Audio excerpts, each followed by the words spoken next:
Today's reading comes from Diane Collins. Do you quantum think? We are beings of energy. An aspect of mastery is becoming masterful with using energy, with converting energy states in the moment it is appropriate to do so. Emotion is energy. Since energy is convertible when we are consciously aware, we can use the emotional power to our advantage. Whatever happens, we can use it. If the energy is not in the form most conducive to a great life, what can we do? We can convert it. If you will, please take these words into the silence for a moment.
And centered right here, right now, in this marvelous moment of love. I'm knowing right here, right now, that this time that we have together here today is in perfect divine right order. I know that everything about this gathering, this coming together, this service is in a divine perfection. I'm knowing that Reverend Cece is divinely guided and uplifted and supported, and that her voice is the voice of the divine within her speaking, that the wisdom of God comes through her. And I'm knowing that each and every one of us is supported and uplifted in this. I'm knowing that the children in the back are so deeply blessed. And I give thanks for the music ministry, and I give thanks for everyone who is a part of this service, for everyone who is here today. I give thanks for the tremendous blessing that this day is, for the wondrous gift that we all bring, and for the wonder of it all. Thank you. So be it, and so it is.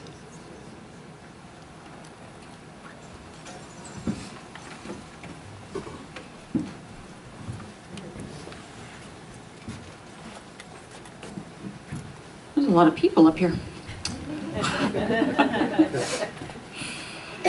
So we've been talking about the nature of the quantum universe and the quantum mind and all of that kind of stuff. And so I want to talk about the nuts and bolts of it now. Why have we been talking about it at all? What do we gain when we come from awareness of the quantum nature of our consciousness?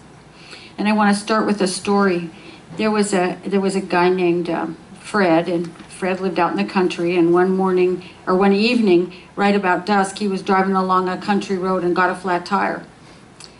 And so he got out and discovered he didn't have a jack. And he thought, well, what am I going to do? I'm out in the middle of nowhere. There's no traffic here. And then he remembered that his friend Joe lived not too far away. So he started to walk towards Joe's house, and he thought, I'll just walk over there and borrow his jack. So he set off, and as he was walking, he thought, you know, the last time I saw Joe, he didn't he wasn't real friendly. I wonder what's up. He just continued walking, and then he thought, wow, I hope he hasn't written me off for some reason. I don't know what the problem could be, but I hope he hasn't written me off. He walked a little farther and he thought, wow, what if he doesn't want to lend me his jack? What if he's really angry with me? I don't remember doing anything, but what if he doesn't want to lend me his jack? And he kept walking, and a few minutes later his head said, well, maybe he'll lend me the jack anyway, but he's sure not going to be happy about it. And then he thought, oh man, he's going to make me feel like I owe him something for this little tiny favor of lending me his jack. And he walked a little farther and thought, what if I borrow the jack and something happens to it? Then he's really going to be mad. Wow.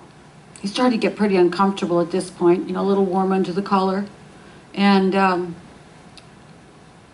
kept walking and realized that there he was at Joe's house, and he was thinking, either way, he's going to make me feel like I owe him something. So he walked up and pounded on the door, and Joe opened the door and he said, you can keep your stupid jack.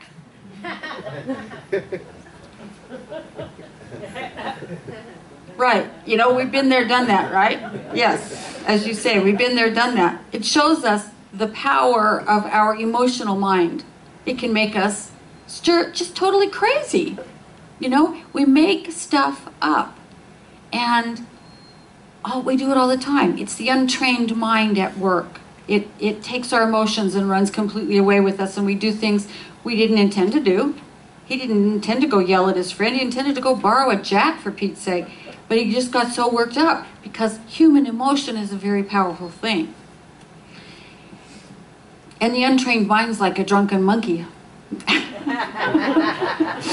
It is in there chattering away with judgment and opinion and interpretation. And then when you throw in the power of emotion, you got real trouble sometimes.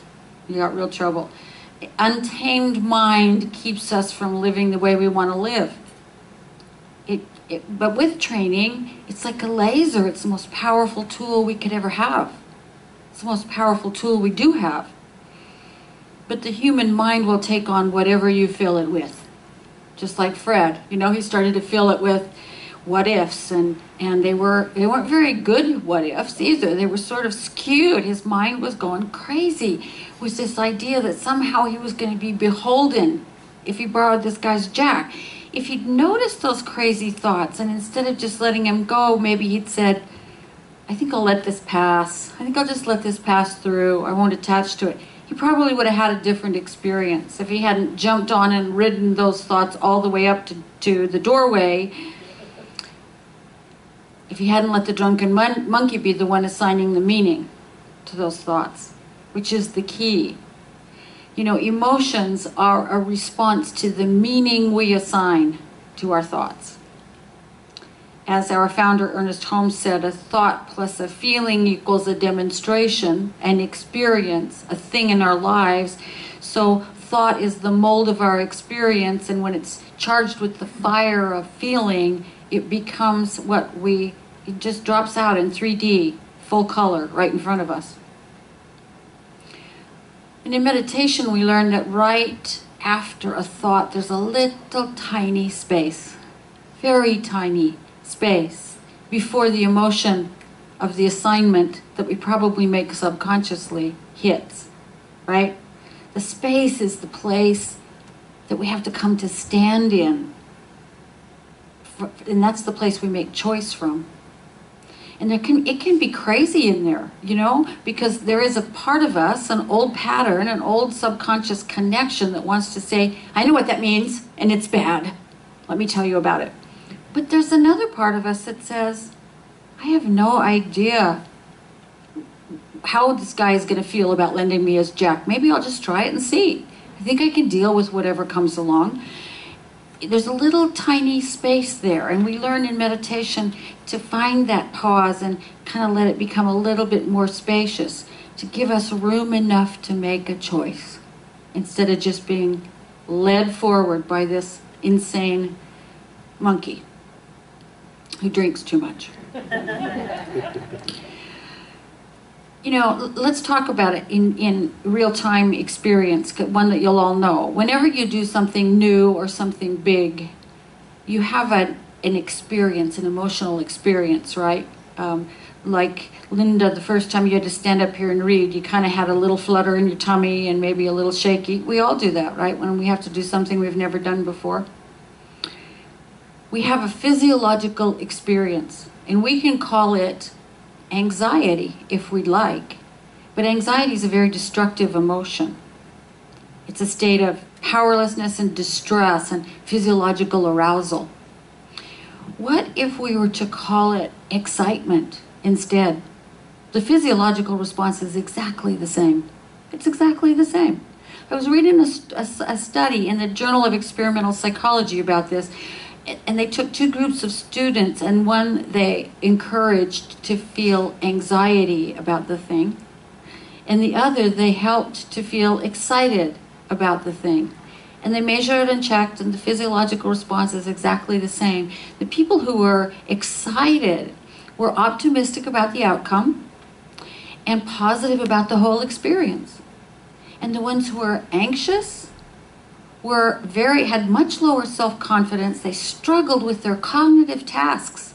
It affected cognition, and they were more averse to taking risks through the whole thing. But the physiological response is exactly the same. Depending upon the meaning you assign it, your experience is different. The psychological response, the meaning, that moment of meaning assignment, changes our experience. We have a choice as to what meaning we assign.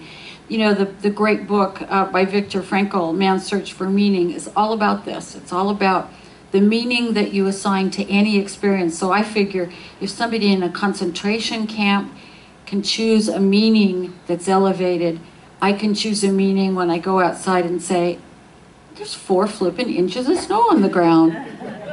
You know what I mean? I get to choose that. Yes, yeah, exactly. I get to choose the meaning that I assign to the experience. I get to choose whether it's a higher value meaning or a lower value meaning. Our least action pathways are generally lower. They usually take us down the road of frustration and anxiety and sadness and frustration. I said that already, but frustration's big with me, can you tell? It's one of my things. We can also decide to elevate our consciousness into a state of aliveness and excitement and compassion and love and joy and kindness. See, it's not the feeling, the physiological response, it's the effect on our state of being. And we sort of know intuitively that when we feel love, we're at a higher level than when we feel fear. And that compassion is a higher state, as is kindness and joy and gratitude, than resentment and frustration and disappointment and sadness. This is one of the powers of the quantum mind, transmuting energy from a lower state to a higher state. Tension. Here's a good one. Tension. Nobody here ever has that, I'm sure. Right? I'm not tense. What do you mean? Tension involves usually feeling in the shoulders and clenching of the jaw and a little bit of tightness in the throat and maybe a little rapid heartbeat and all that kind of stuff. It is the state of being ready to spring into action. And unfortunately, the physiological response still happens even though I haven't seen a saber-toothed tiger in a couple of weeks. How about you? We don't have the same dangers pursuing us, but we still have that fight or flight. And it's a lot of wasted energy. This takes a lot of energy to hold your shoulders up around your ears and to clench your jaw and all that. It takes a lot of energy. And guess what maintains tension?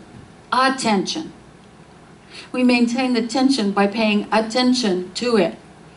So if we can put our attention on what we want instead of what we don't want, we can sort of take a deep breath and let go of the non-productive part of the energy, the part that's tying us up in knots, the parts that's tying up our stomach and making all this tight and tense.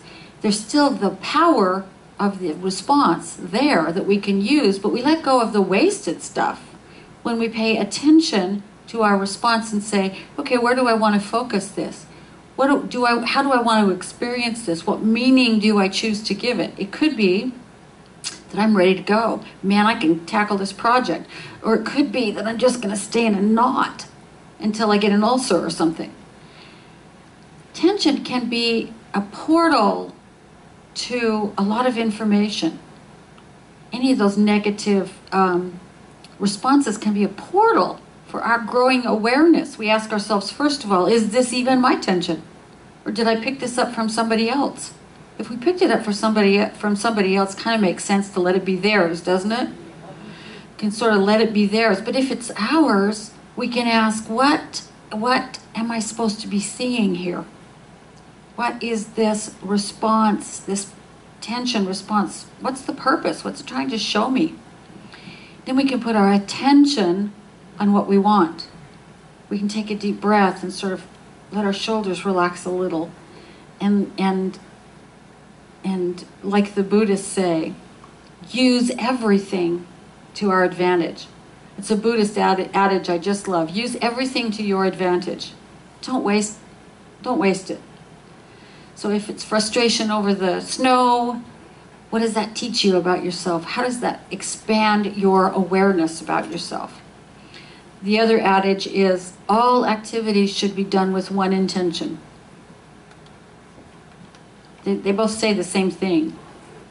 You decide the meaning of what you're experiencing. You decide the meaning you assign to whatever event shows up in your life. So, if it's tension, it can either be productive or unproductive. It can either waste energy, or you can use the energy to move you forward.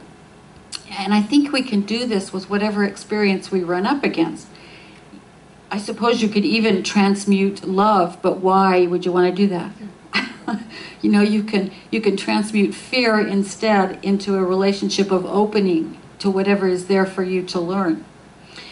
So here's the homework for you, if you're interested in doing it. Take one day and tune in to every emotional experience you have and see what happens in your bodies. So part of the problem is we don't even know we're having it until it's, we're in the middle of it. So if you start to pay attention to whatever emotion you are having, and when you find yourself hooked by a negative emotion, create a change of state in it by saying, how can I use the power that's here to my advantage? Where should my attention be? The trick is not to become reactive to the emotional experience. Anxiety is one that we're sort of trained to react to. And we react and we feed the anxiety and we get more anxious. If instead we said, wow, there isn't really any difference between this and excitement. So how can I move myself into a state of excitement instead of a state of, oh my God, I'm going to faint? How can I play with this and give it a different meaning? We get reactive and attached to what meaning our subconscious has given something rather than what our conscious mind would like to assign. And once we remember, we stand in our quantum power. We are the assigner of the meaning, not our parents, not our teacher, not that preacher when we were a little kid who told us we were sinful and going to hell. We are the power that assigns the meaning. If we remember that, then we get to say, what meaning do I want this moment of my life to have? What meaning do I want this moment? And it is very much a moment by moment by moment thing, because that's when life happens, right? Now. Not back then or up there, but now.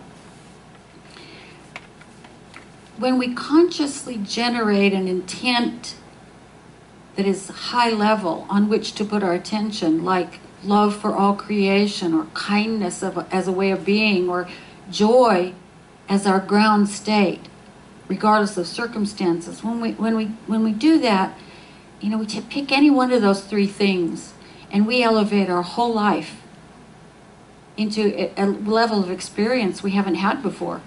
I guarantee it. Try it. I promise. That's what will happen. Pick any one of those intentions. I'm going to be I'm going to foster love for all creation, or I'm going to foster kindness as the way I am to everybody, or I'm going to foster joy as the state in which I approach everything. Your life will change dramatically for the better. And here's the thing. We can choose to do it consciously, or we can wait for the cosmic 2x4, which I'm sure many of you have already experienced. I know I have. We are evolving. We have been evolving since how many, 14 billion years ago when this universe began. We are evolving all the time. We can't help it. It is our journey. So we can shift an emotional experience and harvest its power and release its damaging consequences as a choice, a choice of conscious evolution, or we can just keep doing things the same way we've been doing them until something makes us change. I love the example of the internet. The internet we invented before we were really ready for it. The internet is an extension of non-local consciousness. It truly is. And we weren't quite ready when it came around. Before the internet, we invented machines to do a lot of the work that took up so much of our time. And then we were freed to look at our intellect and to delve into the spiritual side of being in a way that we couldn't do if we were in physical labor. That's where we were putting all our attention, just surviving. And we evolved to the state where we could create computers and fiber optics and deep space travel and the internet. And the internet is teaching us as we go along a couple of things that I think are really important. One is, and I learned this in law school, but the internet is teaching me a whole different way of looking at it. One is that the accumulation of information in our individualized mind is simply not feasible anymore. There's too much of it. There's too much of it. No person can be the authority on anything. It's all changing so fast. But we have a source, a real handy source to find that information, right? Yeah, Google. Exactly. Google. It's also teaching us that the nature of reality is spaceless and timeless.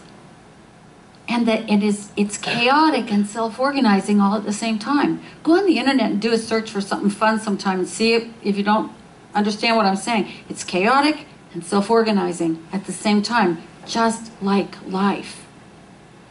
It's continuously in flux, and it requires all the dimensions of our being in order to understand it. That's what we talked about last week, was the multidimensionality that we are, and we are required to use all of our dimensions in order to really be present in this chaotic, self-organizing, constantly fluctuating, enormous thing we call life. It also reminds us that the universe truly is infinite and infinitely expanding. Every day, the number of pieces of information on the internet goes up exponentially, I think, double exponential, whatever that is. Because we, as a species, are evolving faster and faster and faster. And so when we're conscious, we can respond quickly to those changes. If we're asleep, we are forced into playing catch-up. We sort of are kind of behind the 8 ball all the time, trying to catch up to life. If we're conscious about it, it's instantaneous. Conscious evolution can be instantaneous, which is another thing that we have evolved up to. The one place we have complete jurisdiction is right here. Are we awake or are we asleep? Are we moving our consciousness up the spiral of being, or are we trying to play catch up? That's the choice we have. And it's ironic to think that the evolution of consciousness has to be consciously chosen, but it does. It's a conscious choice we make every day. We evolve cosmically, the evolution that's going on all the time. We evolve as humans. We evolve as in the way we see ourselves in the world, and we also evolve in our soul journey, so to speak. What are the What are the specific gifts we came here to give the world? And what are the specific lessons we're here to learn and process? So each of us has a choice every minute in all four of those areas to be awake. What is our intention? Where are we putting our attention? If our intent is to be all that we came here to be, which just means being who we are, full out, gloriously, no holds barred, no, I'll just hide myself in the corner, but really being who we came here to be. That is the gift we are. If we're welcoming the surprises of our own unfolding, if we are noticing and enjoying whatever lessons we brought ourselves here to learn, if we're learning to transmute the energy in us from a lower vibration to a higher vibration, then we are absolutely fully present in life as it evolves, as part of the chaos and the self-organization, as part of the infinity of life and the infinity of information. That's the context, I think, that puts us in tune with our purpose, which is to be who we are, fully, completely, beautifully, magnificently, in this new awareness that we aren't separate, that we're all connected, in this new awareness that the universe is offering us all that we need. We have all the information, we have all the talent, we have all the skills, we have all that we need to be gloriously who we are, who we were born to be. And I think the planet needs us to choose to be awake, to be involved in our own evolution. You know, it used to be, this is another way we've made a huge jump. It used to be that enlightenment came to people who sat under trees for months at a time, or went to live in a cave or a monastery, or worked and worked and worked and worked and worked. I think what we're becoming is a people who can choose to live in illumined consciousness, if we want to. We are spiritual evolutionaries, or you wouldn't be here if you weren't. You are. So we can create the awareness that will generate a future that's based in love and kindness and connectivity and generosity and joy and well-being for us and for everybody.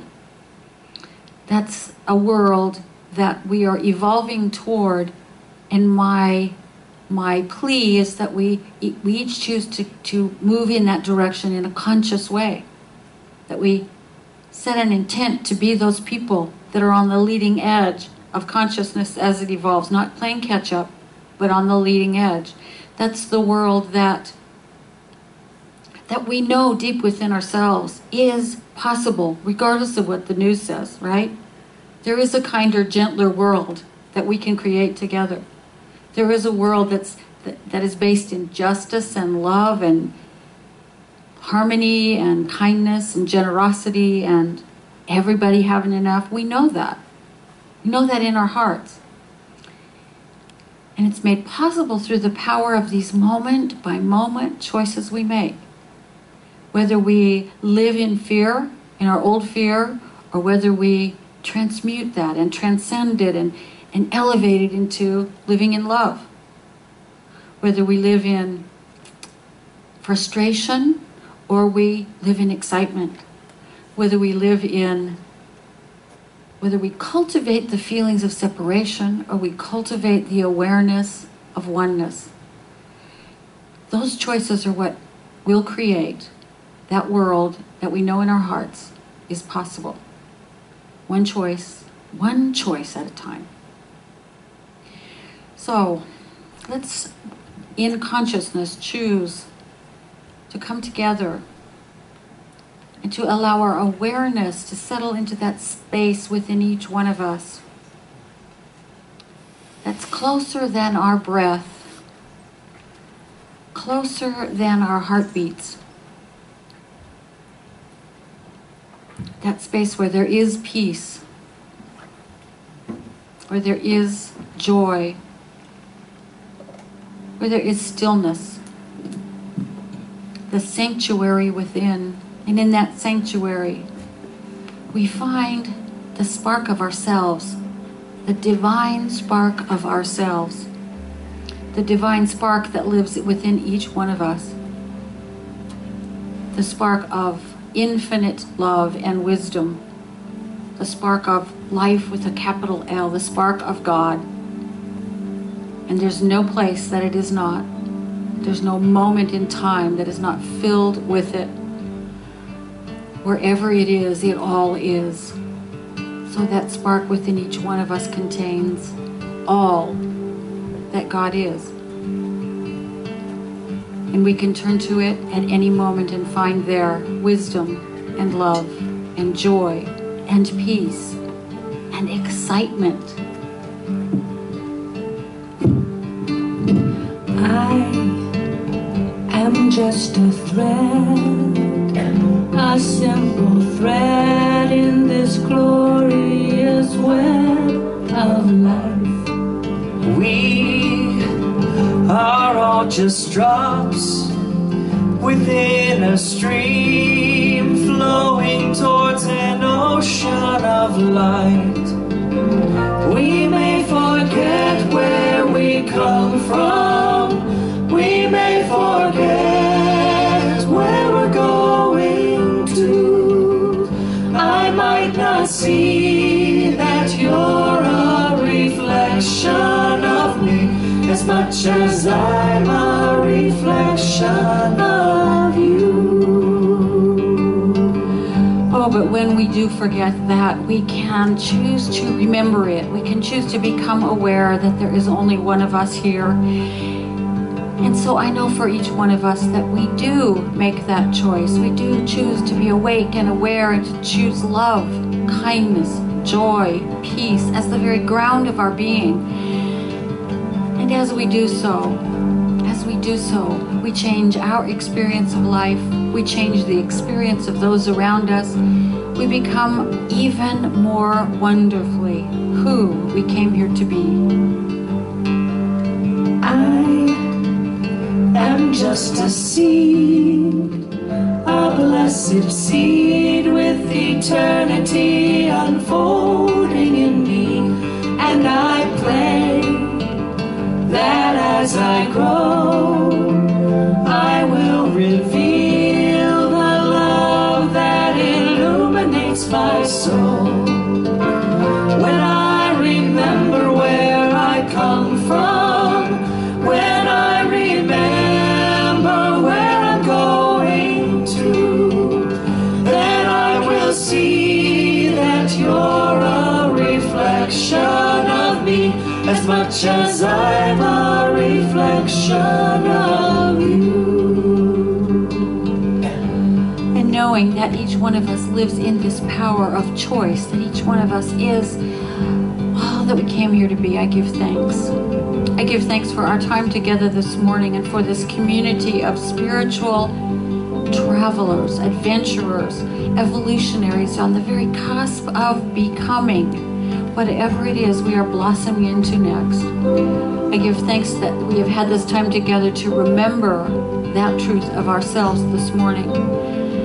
I give thanks for all of it, for life itself, this amazing, amazing adventure called life.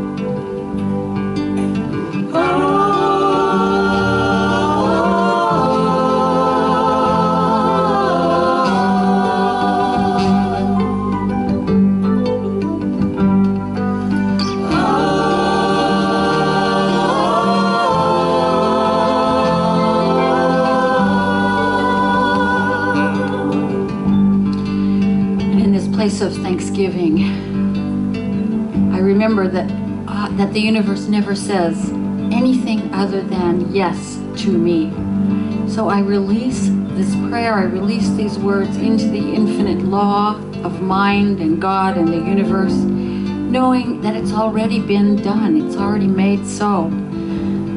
It is on its way. I give thanks, I let go, I let it be, and we say together, and so it is. This is my simple prayer.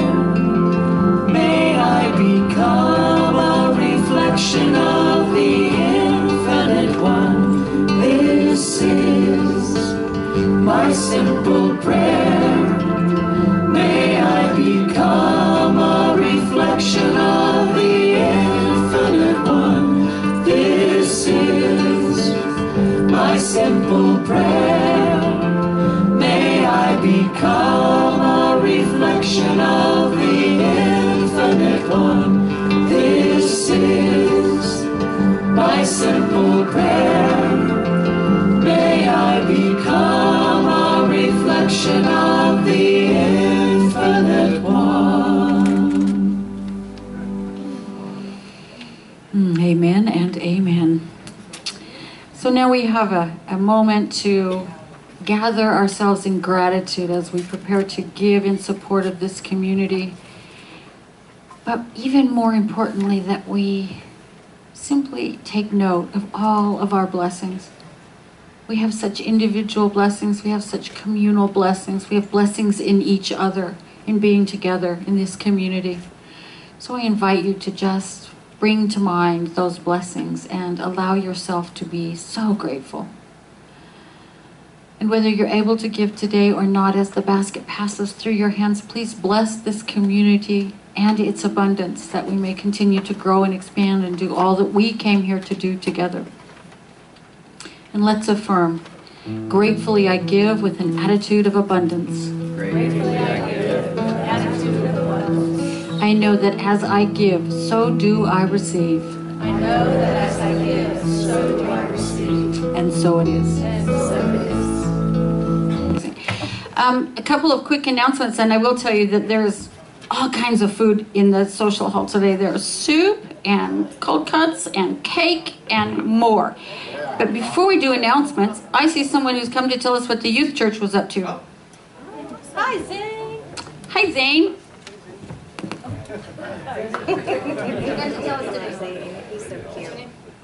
My name is Zane, and I'm going to interview questions. How many children did we have in the back saying today? 6. And Mr. Den came back and joined us and taught us a new song about what religion we are going to learn about this. Baha'i.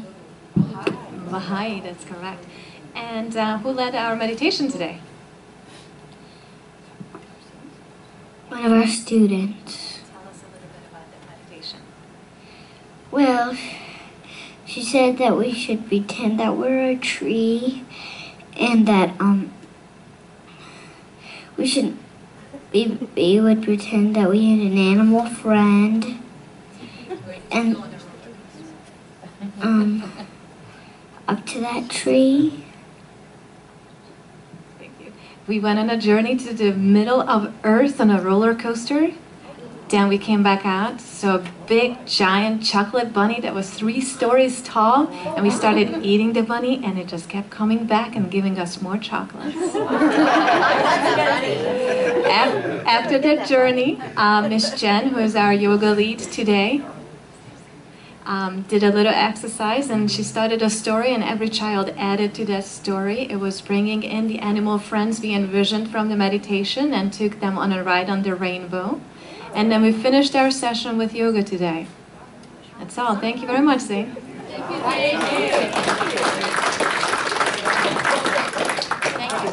Thank you very much, Zane. Fabulous. Keep singing. Yeah, we'll sing. Let's sing. If you want the words for that, it's on page 61. 1, 2, 3,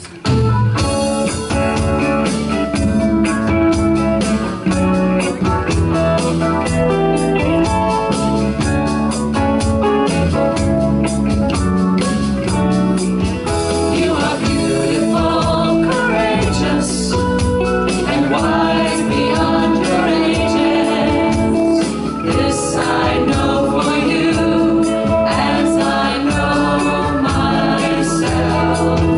You are splendid, you're unique,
So, quickly, a couple of announcements. As I said, you don't have to go anywhere for lunch. You don't have to worry about any weather. Just walk across the hall, and there's plenty of food in there. Don't forget our Sunday evening service. If you know anyone who's interested in a more meditative, quiet service, 5 p.m. to 5:45 p.m. We light the candles, have a short meditation, and then a capsule discussion of the topic for the day. Thursday, March 5th is a movie outing to a movie called The Dropbox. They're meeting at 6:45 p.m. outside Dayton, South 16, which is on Mallwoods Drive. And on Friday, March 6th, we have a giant event. Tina, you want to come tell us a little bit about it? Give us the final wrap-up. Sure. Everybody be sure to make it for... Oh, look, she's got signs. Yes. I've been practicing with her already, learning how to shuffle. Yes, she's very good. So... this is a very, well, kind of a crude yard sign. I have a bunch of these, so if you guys want one, you can put one in your yard, or if you have a business, or if you know someone that will allow us to put one of these in their lawn or their pile of snow or whatever we want to call it. Please take one, and I have one there in the social room. I'm so super excited about this. I can't hardly stand it. But we're going to have a really good time. I would love for all of you to come, bring your friends, email your friends, put it on your social media. If you have a Facebook page, right now is the last final push so that we can have as many people here as we plan to. We're going to have blackjack, poker, chuck-a-luck, 50-50. We're going to have a Chinese raffle. We'll have beer, food, vegan food, sodas, water, fish. We're going to have fish sandwiches. So those that don't want to eat meat because of Lent, if you still practice that, or you just want a fish sandwich, you can knock yourself out. So I think we're good. I'm going to have, I brought some chips and decks of cards. I didn't get a chance to get everyone to attend today for practice. So if you're signed up to be a dealer, I'll contact you. I'll send you a video of what it looks like to do the blackjack, and then we'll come early on Friday so that we can get our hands on some cards and some chips. But I also have some back there if you guys want to try. So other than that, let's have a good time. Amen. Thank you, Tina. Yeah, please come and please invite your friends. You know, next Sunday is daylight savings time, so this is your heads up. Spring forward 1 hour. Yay! It's amazing. It's here. But the following Sunday, the 15th, I just want you to mark your calendars. Amy Papadopoulou, who's a practitioner from the Columbus Center for Spiritual Living, she's also in her 2nd or 3rd year of ministerial school, will be here to do the talk, and also to do a workshop on living with an open heart. So that's the 15th of March. So mark your calendars now. There's also a whole bunch of other things which you can see on the back page of the bulletin where it says mark your calendar. If you would like prayer for anything after this service this morning, just walk up to one of the ladies with the teal or white stoles on and say that you'd like prayer. And they are licensed professional prayer practitioners, and they're here to give you the gift of prayer in a 1-minute miracle after service. So please talk with them. You can also leave a written prayer request in the chest back there on the table. So let's do our closing affirmation and our closing song, which is Hallelujah. It's on page 17 of the workbook, our workbook, music book. I'm teaching too many classes when I start calling everything a workbook. So stand up and let's note together. The wholeness of the universe is seeking expression through me. The wholeness of the universe is seeking expression through me. Its nature is goodness. Its nature is goodness. Truth. Truth. Beauty. And wisdom. I allow it to shine through me today and always. I allow it to shine through me today and always. And so it is. And so it is. Have a fabulous week. Oh, 1, 2.